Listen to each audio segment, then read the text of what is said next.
الحمد للہ رب العالمین والصلاة والسلام علی سید المرسلین اما بعد فاعوذ باللہ من الشیطان الرجیم بسم اللہ الرحمن الرحیم۔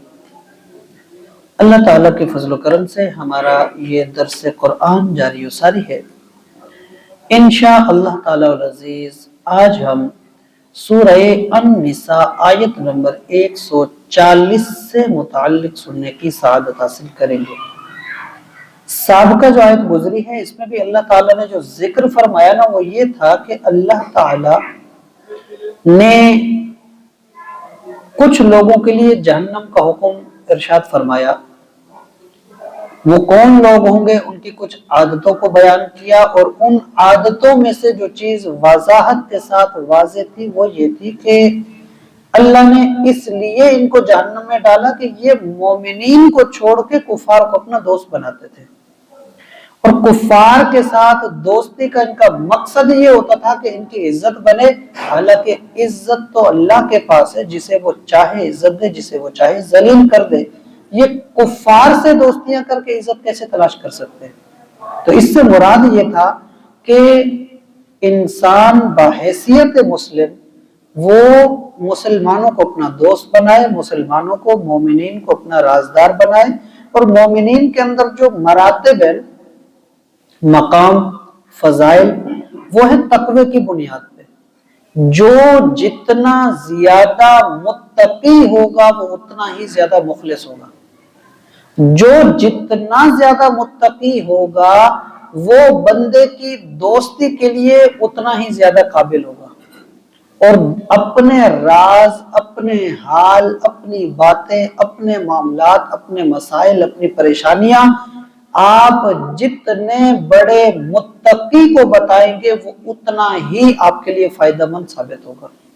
لیکن ہے شرط کیا کہ بھائی ایمان والوں کے ساتھ اپنے حال حوال کرو، کفار کے ساتھ نہ کرو۔ عزت، دنیا داری، یہ سارے معاملات اللہ والوں سے اور نیک لوگوں سے تعلق جوڑنے سے بنتے ہیں۔ کفار کبھی بھی عزت نہیں دیتے، کفار صرف اپنا مقصد دیکھتے ہیں، اور ان کا مقصد یہ ہوتا ہے کہ مسلمانوں کو ذلیل و رسوا کیا جائے، اور کچھ بھی کبھی وہ مسلمانوں کے مخلص نہیں ہو سکتے۔ تو یہ پچھلی آیات کا جو نچوڑ تھا، اسی کے ساتھ اب یہ آیت جڑی ہوئی ہے، اور اللہ نے فرمایا وَقَدْ نَزَّلَ عَلَيْكُمْ فِي الْكِتَابِ، اور تحقیق کہ ہم کتاب میں پہلے یہ حکم دے چکے۔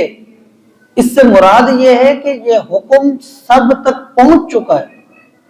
اب ایسا نہیں ہے کہ کوئی نئی بات آ رہی ہے تو اس پہ توجہ کی جائے، نئی بات آ رہی ہے اسے سیکھا جائے، ایسا نہیں ہے، بلکہ فرمایا وَقَدْ نَزَّلَ عَلَيْكُمْ فِي الْكِتَابِ، ہم تم پر نازل کر چکے اپنا حکم، جو پچھلا حکم نازل کر چکے اس پہ عمل کرو۔ اس سے مراد یہ ہے کہ وہ جو عمل میں کوتاہی ہو گئی نا، اس کے اوپر اب یہ سختی کی جا رہی ہے کہ اس کو دیکھو اور اس پہ کوشش کرو۔